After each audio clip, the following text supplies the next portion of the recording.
The great hall of the Zephyrian mothership stretched endlessly in all directions, its crystalline walls pulsing with bioluminescent veins that cast an eerie blue glow across the assembled masses. Representatives from 1,000 worlds knelt in perfect rows, their forms as varied as the stars themselves. Tall, mantis-like Kresh clicked their mandibles in submission. The gelatinous blob people of Nexus Prime quivered in reverence. Even the proud warrior clans of Arcturus had bent their knees. At the far end of the hall, upon a throne carved from what appeared to be living diamond, sat Queen Vexthera. Her beauty was terrible and absolute, skin like polished obsidian, eyes that burned with the light of dying stars, and a crown that seemed to be made of condensed starlight itself. She was the ruler of the Zephyrian Empire, the largest galactic federation in known history, commanding over 3 million inhabited worlds. The ceremony had been going on for hours.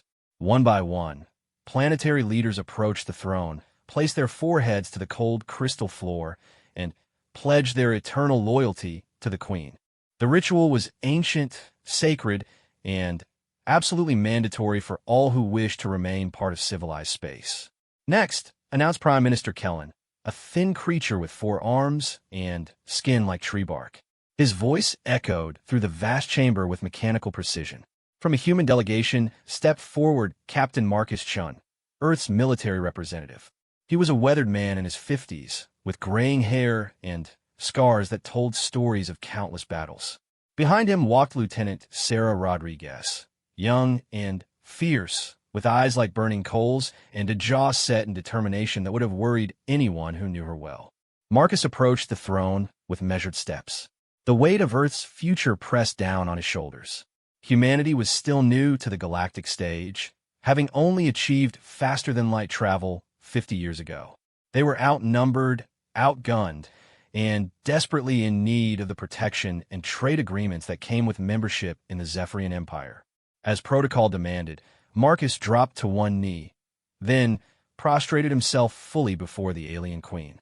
His forehead touched the cold crystal, and he spoke the words that had been rehearsed 1,000 times. Great Queen Vexthera, ruler of the stars, commander of the void, I offer Earth's complete submission and eternal loyalty. The queen's lips curved in what might have been a smile. Rise, human. Your world is small and unremarkable, but we shall find uses for your species. You may join our empire as a tributary world. Your people will serve in our mines and factories. Your soldiers will fight in our armies. In return, we will not destroy your planet. The terms were harsh, but Marcus had expected nothing better. This was how the galaxy worked. The strong ruled, the weak served. He began to rise, relief flooding through him. Earth would survive. But then, Sarah stepped forward. No. The single word cut through the hall like a blade. Conversations stopped mid-sentence. The clicking, chirping, and buzzing of 1,000 alien species fell silent. Even the bioluminescent veins in the walls seemed to dim in shock. Marcus's blood turned to ice.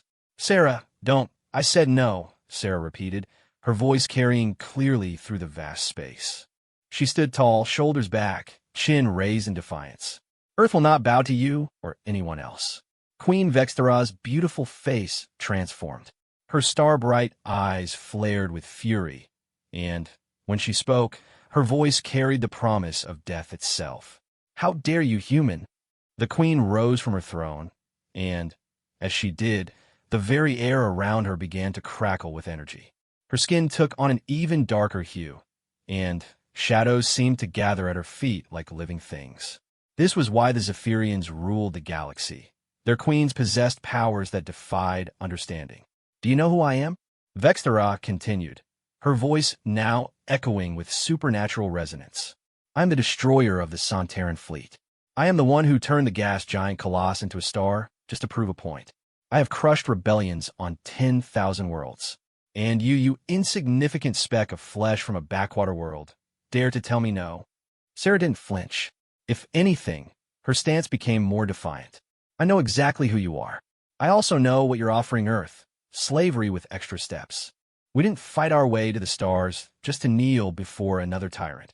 Around the hall, alien delegates began to murmur in a dozen languages. Some sounded shocked, others terrified. A few seemed almost excited. It had been centuries since anyone had dared to challenge a Zephyrian queen directly. Marcus grabbed Sarah's arm.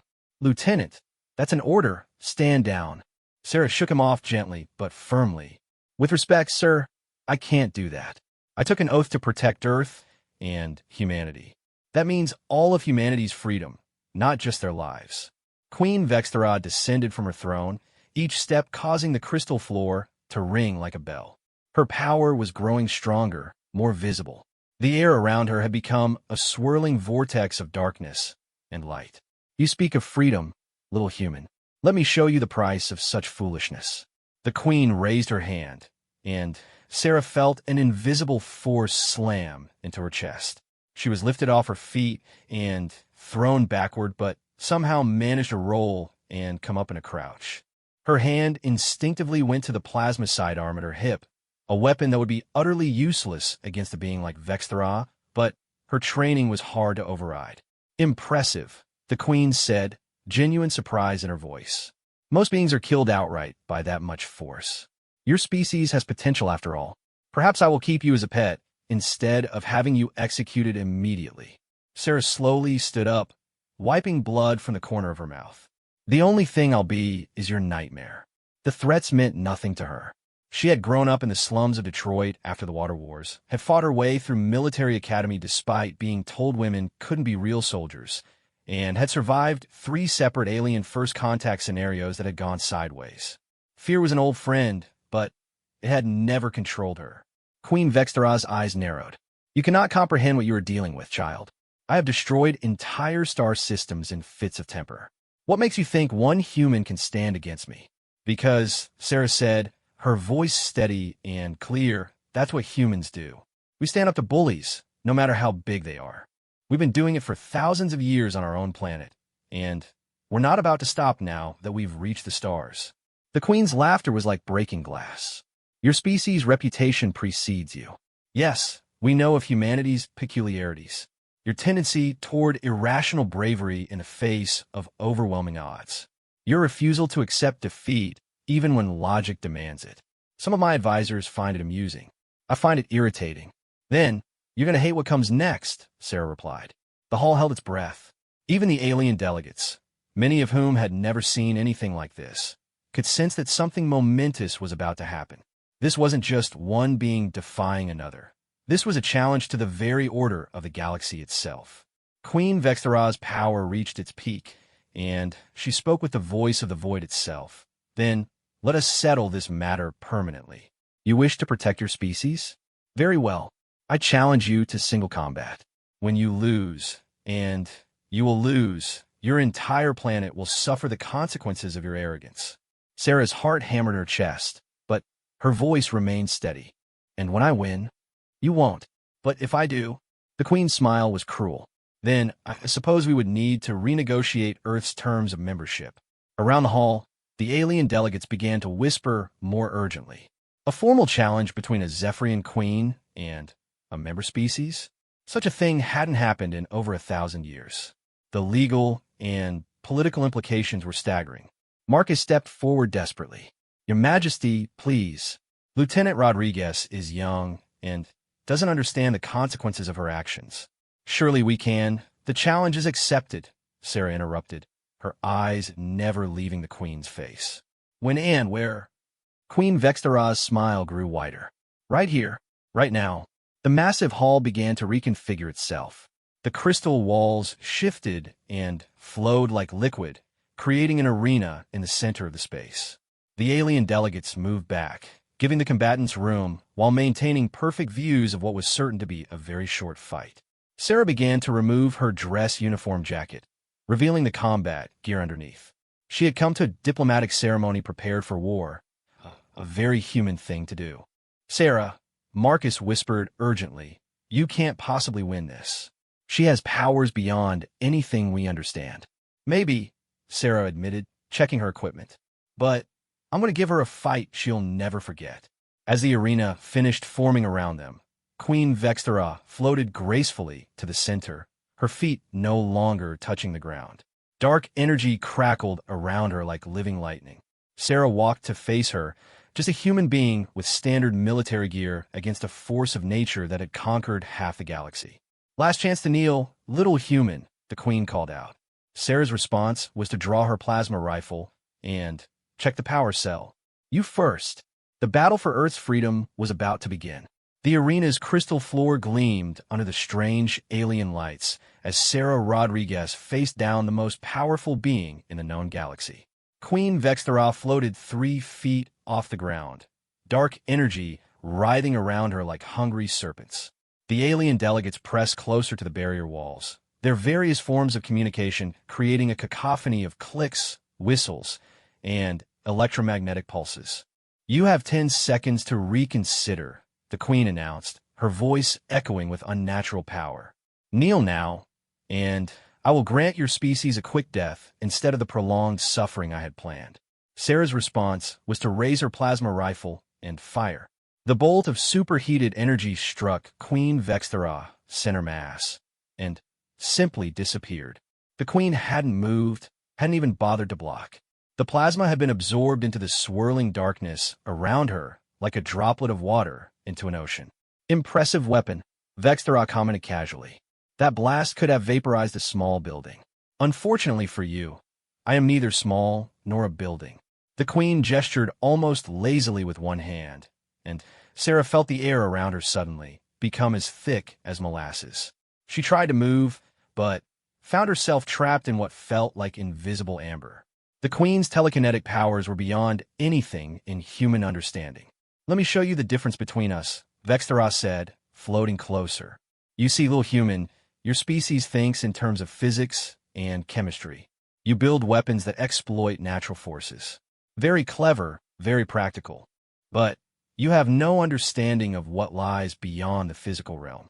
The Queen's eyes began to glow brighter, and Sarah felt pressure building behind her own eyes, as if something was trying to push its way into her skull. I'm touching your mind now, the Queen continued conversationally. In a moment, I will begin to tear it apart, memory by memory. You will experience every fear you have ever had, every moment of pain, every loss and disappointment all at once, and amplified 1,000-fold. Then, when your sanity is completely shattered, I will force you to watch as I demonstrate the same process on every human being on your pathetic little world. But something unexpected happened. As the Queen's mental probe pushed deeper into Sarah's consciousness, she encountered something that made her hesitate. Sarah's memories were unlike anything Vextera had ever experienced in thousands of years of conquest. She saw a 10-year-old Sarah hiding in a bombed-out school during the Water Wars, sharing her last energy bar with a wounded enemy soldier because he's hurt and hungry too. She witnessed teenage Sarah standing up to a gang of bullies 3 times her size who were picking on a smaller kid, taking a beating but never backing down.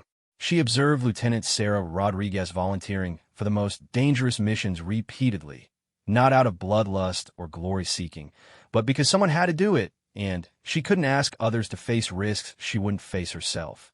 Most disturbing of all, the Queen saw that Sarah wasn't fighting out of hatred or fear, but out of love for her species, for her friends, for the idea that people should be free to choose their own destinies. What is this? Vextera whispered, pulling back slightly from Sarah's mind. Sarah felt the telekinetic hold loosen just enough. It's called giving a damn about something bigger than yourself. You should try it sometime. The momentary confusion was all Sarah needed. Her military training kicked in as she broke free from the psychic hold and rolled to the side, coming up with a different weapon. Not her plasma rifle, but a simple combat knife. The alien delegates gasped in their various ways. A knife? Against a being who could manipulate matter at the molecular level? Queen Vextera recovered quickly from her surprise and laughed. You truly are insane. A primitive blade against my power. This primitive blade, Sarah said, advancing steadily, belonged to my great-grandfather. He carried it through 3 wars on Earth. My grandfather had it in the asteroid mines when the corporations tried to work people to death for profit. My father had it when humanity first reached for the stars. And now I have it. The Queen unleashed a blast of pure energy that should have reduced Sarah to her component atoms. But somehow, impossibly, Sarah was no longer where the blast hit. She had moved with inhuman speed, not away from the attack, but toward it, using the energy discharge as cover to close the distance between them. Impossible, Vextara snarled. No organic being can move that fast. You're right, Sarah admitted, now within arm's reach of the floating queen. Normally I can't. But you made one mistake. And what was that? Sarah smiled grimly. You assumed I was fighting alone. As if summoned by her words, other human voices began to speak in unison throughout the arena. Captain Marcus, despite his fear, was speaking. So were the handful of other human delegates in the stands. And, somehow impossibly, Sarah could hear other voices, millions of them, speaking across the light years from Earth itself. The Queen's eyes widened in shock. A psychic network? But humans aren't telepathic. No, Sarah agreed. We're something better. We're connected by something you can't understand, because you've spent so long ruling alone. We call a hope. The truth was both simpler and more complex than the Queen could grasp. Humanity's stubborn refusal to surrender, their incredible capacity for sacrifice and mutual support, had created something unprecedented in galactic history. Not a psychic link, but something deeper, a shared determination that transcended individual consciousness. Every human watching the broadcast from Earth, every human in the fleet orbiting overhead, every human scattered across the galaxy was somehow lending their strength to Sarah in this moment. Not through any supernatural power, but through the simple human truth that when one person stands up to evil, they never really stand alone. The knife in Sarah's hand began to glow, not with alien energy, but with something pure, the combined will of an entire species that refused to kneel. Queen Vextara tried to retreat, but found she couldn't move. For the first time in her existence, she was afraid. What are you? She whispered. Sarah's eyes blazed with determination. I'm a human being, and we don't bow to anyone. The knife struck true, piercing through the Queen's seemingly invulnerable defenses. But instead of delivering a killing blow, Sarah pulled back at the last second. The blade had drawn a single drop of the Queen's obsidian blood, proof that she could be hurt, could be defeated. The arena fell completely silent. I could have killed you just now, Sarah said quietly. We both know that. But I didn't. Do you know why? Queen Vextara, her hand pressed to the tiny wound on her throat, could only shake her head. Because unlike you, I don't solve problems by destroying things. I solve them by showing people a better way. Sarah stepped back and addressed not just the Queen, but the entire assembly of alien delegates. You want to know what makes humans different? It's not that we're stronger or smarter or more advanced than anyone else. It's that we believe, really, truly believe, that everyone deserves a chance to be free. Even our enemies. The Queen stared at the drop of her own blood on Sarah's knife. In 10,000 years of existence, she had never been wounded by a mere physical weapon. The implications were staggering. This isn't over, Vextara said, but her voice lacked its earlier confidence. Yes, it is, Sarah replied calmly. You've lost. Not just the fight, but the war. Because every being in this hall just saw that you can bleed, that you can be beaten. Your empire was built on fear. And fear only works as long as people believe you're unstoppable. Around the arena, the alien delegates were indeed murmuring with new interest. Several species that had been conquered by the Zephyrians were looking at their former conquerors with calculating eyes. Queen Vextara realized her mistake too late. By accepting Sarah's challenge publicly, she had gambled everything on a single combat. And she had lost. What do you want from us? The Queen asked, her voice barely a whisper. Sarah lowered her knife. Same thing we've always wanted. To be left alone, to live our lives in peace. But if that's not possible, then we want to be treated as equals, not slaves. And if I refuse? Sarah gestured to the assembled delegates, many of whom were now looking at the Queen with expressions ranging from curious to openly hostile. Then you'll find out how many other species in your empire are tired of kneeling. For the first time in millennia, Queen Vextara found herself in a position where she had to negotiate rather than dictate. The human had not just defeated her physically, she had broken the mystique of Zephyrian invincibility. What terms do you propose? The Queen asked through gritted teeth. Sarah smiled. Now we're getting somewhere. The Great Hall had transformed from a place of submission into something resembling a negotiation chamber, though the tension remained thick enough to cut with Sarah's still glowing knife. Queen Vextara had descended to the crystal floor, her feet touching ground for the first time in the presence of other species, a gesture that did not go unnoticed by the assembled delegates. "Speak your terms, human," the queen said, her voice carefully controlled but lacking its former absolute authority. Sarah holstered her knife but remained alert. Wounded predators were often the most dangerous. First, Earth becomes a sovereign member of the galactic community, not a tributary. We govern ourselves, defend ourselves, and trade freely with whoever we choose. Impossible, Vextaros snapped immediately. The Zephyrian Empire has never recognized true independence for any member species. "Then, maybe it's time to start," Sarah replied calmly, "because I don't think the Empire is as stable as you pretend it is." She was right, and everyone in the hall knew it.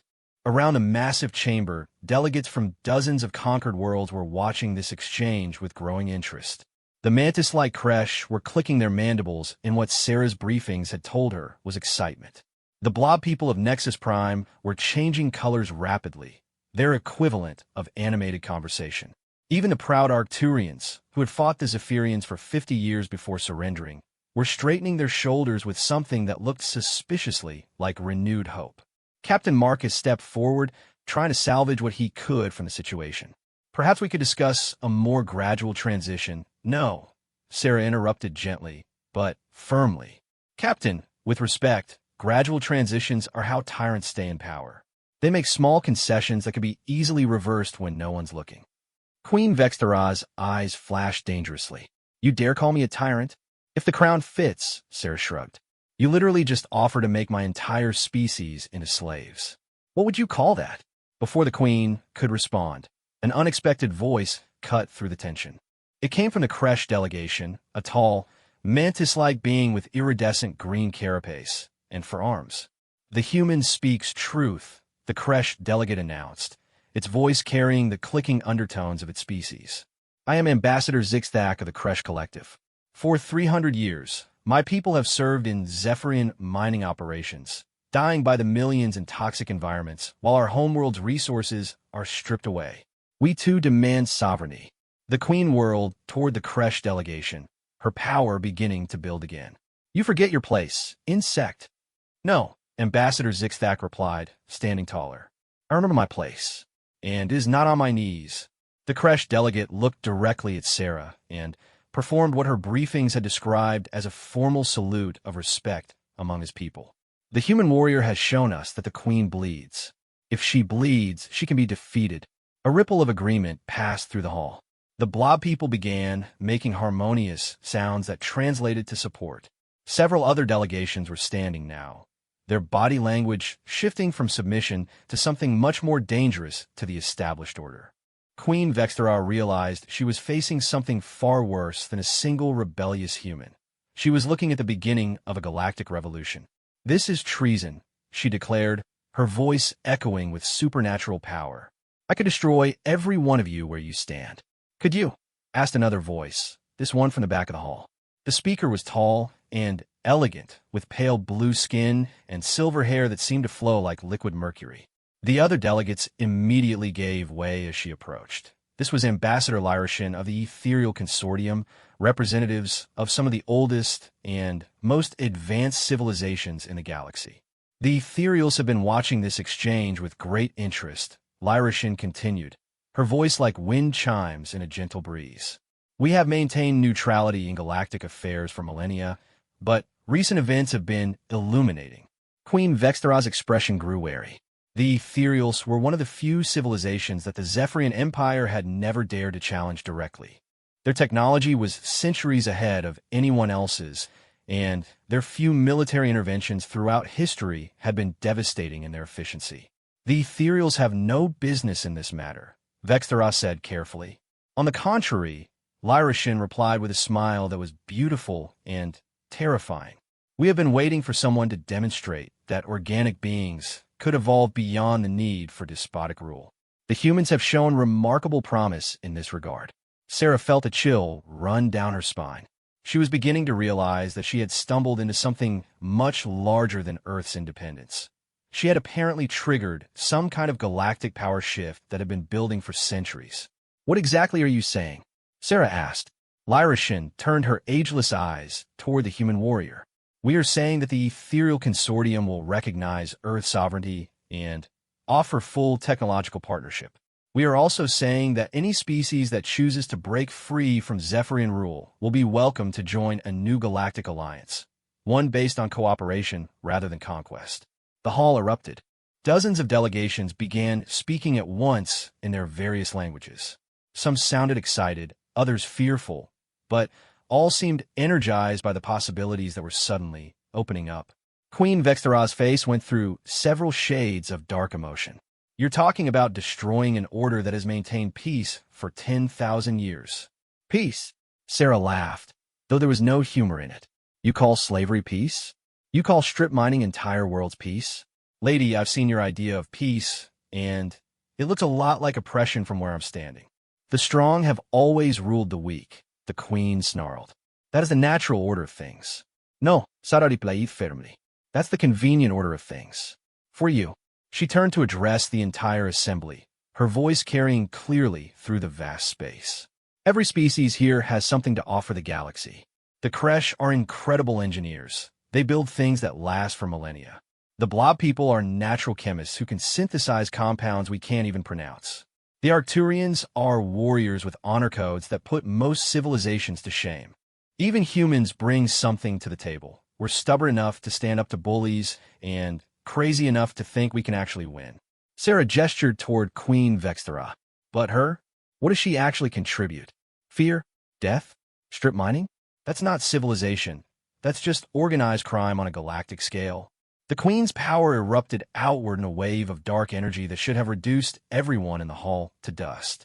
But something remarkable happened instead. The energy wave struck an invisible barrier that encompassed the entire assembly. Not a technological shield, but something else. Something that felt like the combined will of every being present who had decided they were tired of being afraid. For a long moment, Queen Vextara stood in the center of her own failed attack, staring at beings who no longer flinched from her power. This is impossible, she whispered. I am Vextara the Unconquerable. I have destroyed star systems. You have ruled through fear, Ambassador Zigzag interrupted. And fear only works when people choose to be afraid. The Kresh Collective formally withdraws from the Zephyrian Empire, the Mantis being announced. We claim our right to self-determination. The Nexus Prime Coalition stands with the Kresh, announced the spokesperson for the Blob people, their form shifting colors rapidly in excitement. One by one, delegations began to stand and declare their independence. Not all of them. Some species were too afraid or too dependent on Zephyrian technology to risk rebellion. But enough stood that it was clear the empire as it had existed was finished. Queen Vextara watched her power base crumble in real time. You have no idea what you're unleashing, she said, her voice now genuinely frightened. There are forces in this galaxy that make me look like a saint. The empire wasn't just about conquest. It was about protection. Without unity, without central authority, you'll all be destroyed by things you can't even imagine. For the first time since the confrontation began, Sarah's expression softened slightly. Maybe you're right. Maybe there are worse things out there than your empire. But here's the thing about humans. We've never met a problem we couldn't solve by working together with good people. And looking around this room, I see a lot of good people who've just been waiting for their chance. Sarah extended her hand toward the Queen, not in threat but in offer. You could be part of that solution instead of part of the problem. Your people have technology and knowledge that could benefit everyone. Why not try cooperation instead of conquest? Queen Vextara stared at the offered hand as if it were a poisonous snake. You expect me to what? Join some democratic alliance? Submit to the will of lesser species. I expect you to try treating other people like people instead of property, Sarah replied. See how that works out for you. The Queen's expression went through a complex series of emotions: rage, disbelief, calculation, and something that might have been curiosity. And if I refuse? Sarah gestured around the hall at the growing coalition of independent species. Then you'll find out what it's like to be on the receiving end of overwhelming force for a change. Queen Vextara was silent for a long moment, absorbing the reality of her situation. When she finally spoke, her voice was quiet and thoughtful. You realize that if I agree to this, I'll have to answer to my own people for this failure. The Zephyrian nobility will not accept this quietly. Then, we'll deal with that problem when it comes up, Sarah said simply. Together, for the first time in 10,000 years, Queen Vexthera found herself genuinely uncertain about the future. It was a terrifying and strangely liberating feeling. 3 months after the confrontation that changed the galaxy, the former Zephyrian mothership had been transformed into something unprecedented, a meeting place where dozens of species worked together as equals. The Great Hall where Sarah had defied Queen Vexthera now hosted daily sessions of what was being called the Galactic Cooperative Council, the fastest-growing alliance in recorded history. Sarah Rodriguez, now bearing the unofficial title of Earth's champion much to her embarrassment, walked through corridors that hummed with activity. Creche engineers worked alongside human technicians to upgrade the ship systems. Blob people chemists shared their knowledge of exotic materials with Arcturian metallurgists. The ship that had once been a symbol of imperial domination was becoming a beacon of cooperation. She found Queen Vexthera in what had once been the royal quarters, now converted into a planning center. The former absolute ruler of 3 million worlds sat at a simple table, surrounded by data tablets and star charts, working with a mixed team of advisors from a dozen different species. The sight still struck Sarah as surreal. "Your Majesty," Sarah said, using the title that Vexthera had insisted on keeping, though its meaning had fundamentally changed. "Ah, Champion Rodriguez," the Queen replied, looking up from a holographic display showing trade routes. "Perfect timing. We have a problem." Over the past months, Sarah had learned that Vexthera's greatest strength wasn't her supernatural powers, it was her mind. 10,000 years of ruling a galactic empire had given her an understanding of interstellar politics and logistics that was unmatched. When she chose to use that knowledge for cooperation instead of conquest, the results were remarkable. "What kind of problem?" Sarah asked, settling into a chair that had been designed for humans.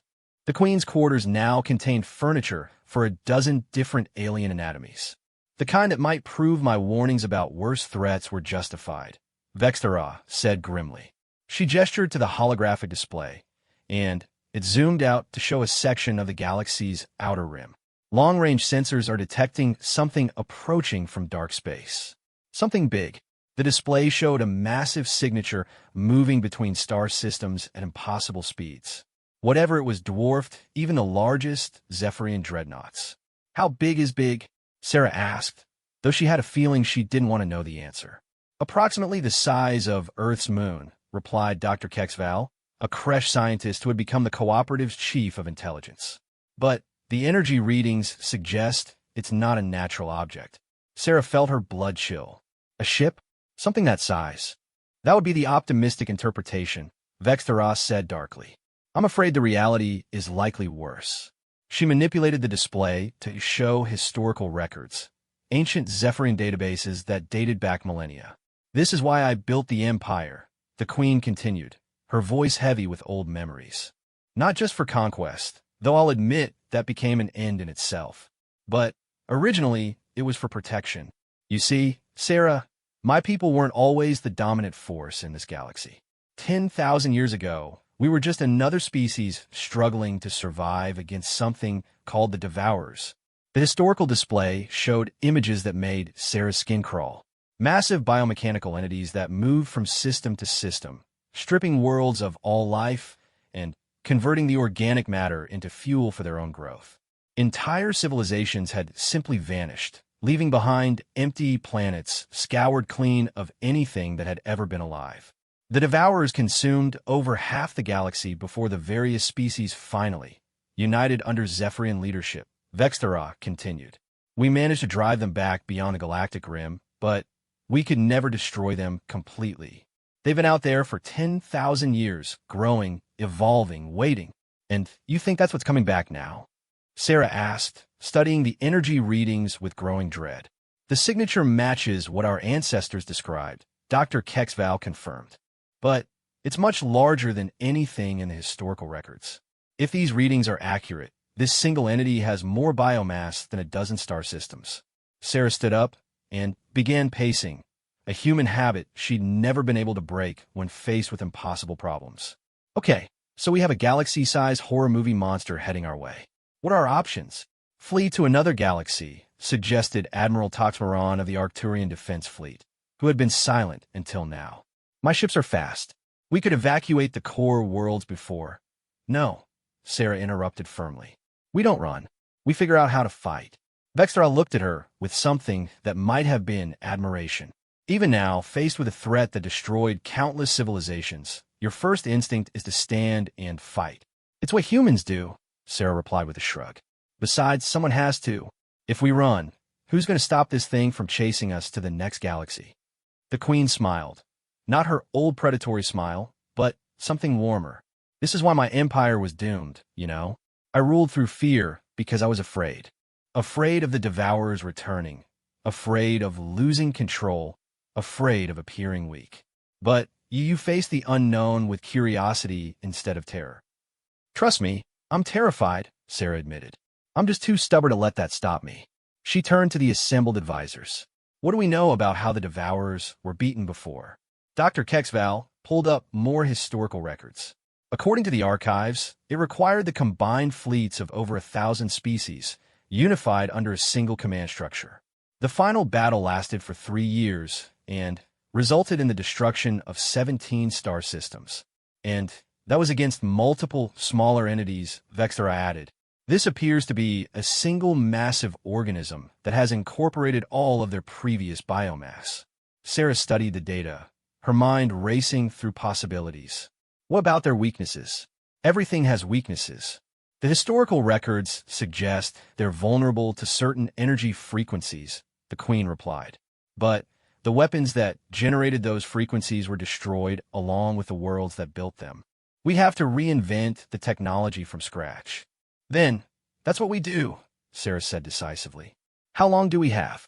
Based on current trajectory and speed, approximately 6 months before it reaches the outer systems, Dr. Kexval calculated. Sarah nodded grimly. 6 months to build weapons that had taken the previous alliance decades to develop, with technology that no longer existed, to fight an enemy that had spent 10,000 years becoming stronger. Right?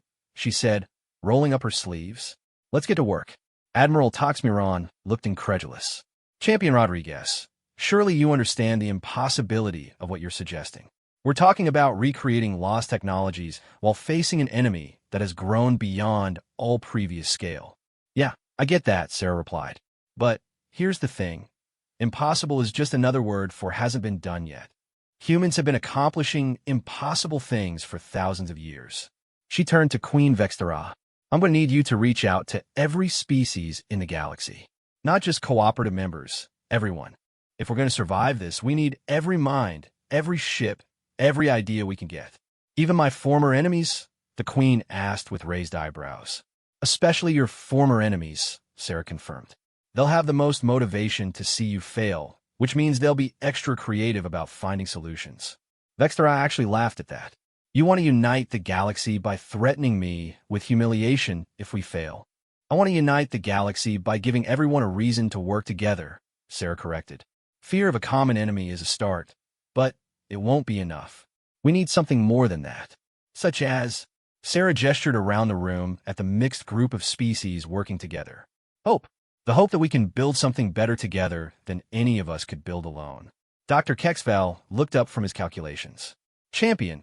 Even if we could unite every species in the galaxy, the logistics alone would be staggering. Coordinating millions of ships, integrating incompatible technologies, overcoming language barriers. Then, we better get started, Sarah replied. Because the alternative is letting that thing turn our entire galaxy into lunch. Over the following hours, the former royal quarters became a command center as they began reaching out across the galaxy. The response was mixed. Some species immediately pledged their support, others demanded concessions, and a few simply refused to believe the threat was real. But gradually, something unprecedented began to take shape. The largest military alliance in galactic history was forming, not under the banner of conquest, but under the simple human principle that some things were worth fighting for together.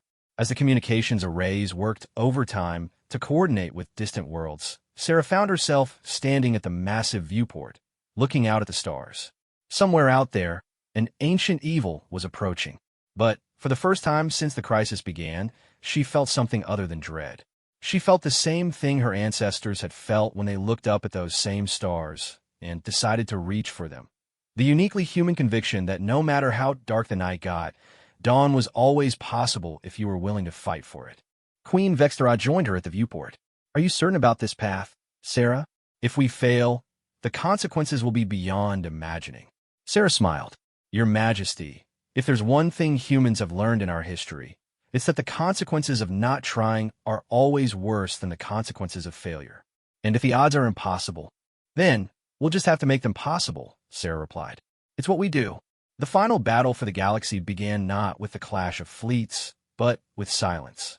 As the massive devourer entity emerged from dark space at the galaxy's edge, every communication channel across 1,000 worlds fell quiet. The thing that approached defied comprehension. A writhing mass of biomechanical horror larger than most moons, trailing tendrils of corrupted space-time that made reality itself seem to bend and twist in its wake.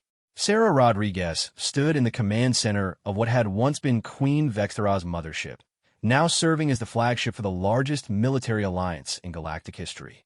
Around her, representatives from over 800 species worked at stations designed by the greatest minds their civilizations could produce. The sight should have been inspiring, but all Sarah could focus on was the nightmare bearing down on them at impossible speeds. "Status report," she called out, her voice cutting through the tense atmosphere. "Devourer entity will reach the outer defense perimeter in 47 minutes, reported Captain Chun, who had been promoted to fleet coordination. "All Allied forces are in position, but Sarah—" He paused, his weathered face grim. "The thing is even bigger than our worst estimates. It's the size of 3 moons, and the energy readings are off the charts." "Weapon status?" Sarah asked, though she knew the answer wouldn't be good. Dr. Kexval looked up from his console, his mantis-like features tight with worry. "The harmonic disruptor arrays are online, but we've had less than 6 months to build technology that took our predecessors decades to perfect. The power output is only 60% of what the historical records suggest we need." Queen Vextera materialized beside Sarah, her form crackling with dark energy. Over the past months, she had been pushing her powers to their absolute limits, working with ethereal scientists to understand the quantum forces that the Devourers use to corrupt reality itself. "The psychic shields are holding," she reported, "but that thing is broadcasting something that's affecting every mind in the fleet. My people are experiencing nightmares while awake. The ethereals are maintaining their composure, but even they seem disturbed." "What kind of nightmares?" Sarah asked, though she wasn't sure she wanted to know. "Visions of consumption, of being absorbed into that thing, and remaining conscious while being digested for eternity. It's using psychological warfare on a galactic scale." Sarah felt a chill run down her spine. She had been experiencing the same visions herself, but had assumed they were just her own fears manifesting. To learn that the entity was actively broadcasting them was deeply unsettling. "Champion," called out Ambassador Narration from the Ethereal Command Station, her usually serene voice tight with strain. "We're detecting massive energy buildups across the entity's surface. It appears to be preparing some form of attack." On the main display, the horrifying truth became visible. The Devourer was opening what looked like thousands of mouths across its surface, each one glowing with malevolent energy. "All ships, this is Rodriguez," Sarah broadcast across the fleet. "Whatever that thing is about to do, it's going to be bad. All vessels, maximum shields, prepare for impact." The attack, when it came, was unlike anything in recorded history. Streams of corrupted energy lanced out from the entity, not targeting ships, but somehow targeting the fabric of space itself.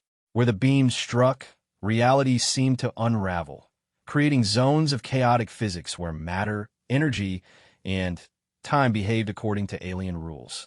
Several Allied ships simply ceased to exist, not destroyed, but edited out of reality as if they had never been built. "How do we fight something that can rewrite the laws of physics?" Admiral Toxmaron demanded over the communications channel, his voice cracking with strain. "We don't fight the physics," Sarah realized suddenly. "We fight the thing doing the rewriting." She turned to Queen Vextera. "Your Majesty, I need you to do something that's probably going to get us both killed." "I'm listening." The queen replied without hesitation.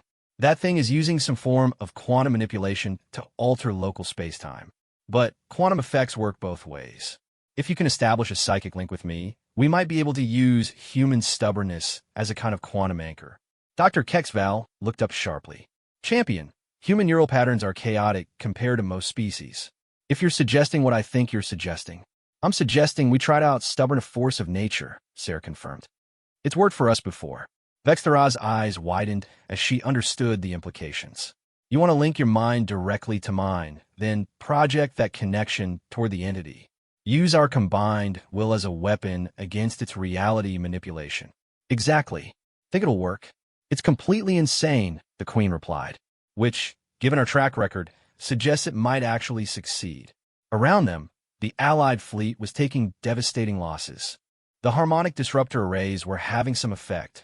Sections of the entity's surface were showing damage, but not nearly enough to stop it. Do it, Sarah ordered. Queen Vextara placed her hands on either side of Sarah's head, and suddenly, Sarah's consciousness exploded outward. She could feel the queen's ancient mind, vast and complex, shaped by millennia of rule and responsibility. But more than that, she could feel the connections spreading outward to every human in the fleet, to the allied species who had learned to trust humanity's irrational optimism, to the growing network of minds that had been built on the simple human principle that people were stronger together than alone. Now, Sarah shouted, though she wasn't sure if she spoke aloud or directly into the psychic link. Together, Sarah and Queen Vextara projected their combined will toward the Devourer entity. Not an attack, but something more fundamental. A declaration that reality would continue to operate according to the rules that billions of conscious beings agreed upon, not according to the whims of a cosmic parasite. The effect was immediate and shocking. The zones of chaotic physics began to stabilize. Ships that had been edited out of existence flickered back into reality. The entity's reality warping attacks simply stopped working, but the psychic feedback was devastating. Sarah felt her consciousness being pulled apart by forces beyond imagination. The entity was fighting back, trying to corrupt her mind the way it corrupted physics. That's when something unexpected happened. Every human in the fleet, from Captain Shun to the youngest engineer's assistant, began to speak in unison. Not through any technological link, but through the same mysterious connection that had allowed Sarah to face down Queen Vextara months earlier. We are humanity, the voices said as one. We have crossed oceans in wooden boats. We have split the atom and touched the stars. We have faced extinction 100 times and refused to surrender. You will not take our galaxy. You will not consume our friends. This far and no further. The entity recoiled as if it had been physically struck. For the first time in its ancient existence, it had encountered something it couldn't digest. The collective will of a species that had built its entire civilization on the principle that impossible things were just challenges waiting to be overcome. All ships, concentrate fire on the damaged sections. Sarah managed to shout through the psychic link. It's vulnerable. The Allied fleet opened fire with every weapon they possessed. Harmonic disruptors, plasma cannons, quantum torpedoes, and weapons so exotic they didn't have names in most languages. The entity's damaged sections began to crumble under the assault. But it wasn't enough. Even wounded, the thing was too massive, too powerful. They were hurting it, but not fast enough to prevent it from adapting to their attacks. That's when Queen Vextara made a decision that surprised everyone, including herself. Sarah, she said through their psychic link, I'm going to do something that may destroy me. But I need you to understand, for the first time in 10,000 years, I'm choosing to trust someone else completely. Before Sarah could ask what she meant, Queen Vextara began to channel not just her own power, but the accumulated psychic energy of the entire Zephyrian Empire. Every member of her species, from the humblest citizen to the most powerful nobles, suddenly found their consciousness linked through their queen. The effect was like watching a star be born. Queen Vextara became a conduit for the focused will of an entire civilization, directing that power not toward conquest, but toward protection of the galaxy they had once tried to rule. Together, she whispered, and Sarah understood. The human network and the Zephyrian Empire merged into a single psychic force that struck the Devourer entity like a hammer blow. But this time, they weren't alone. The Ethereals added their ancient wisdom. The Kresh contributed their precise engineering minds. The Arcturians brought their warriors' courage. Even species that had never been telepathic found themselves connected to the growing web of consciousness. For one shining moment, every thinking being in the galaxy was united by a single purpose: the determination to protect their home and their right to exist freely. The Devourer entity simply stopped. Its reality-warping powers failed completely, its biomechanical systems began to shut down, and its massive form started to drift lifeless through space. It hadn't been destroyed by weapons or technology.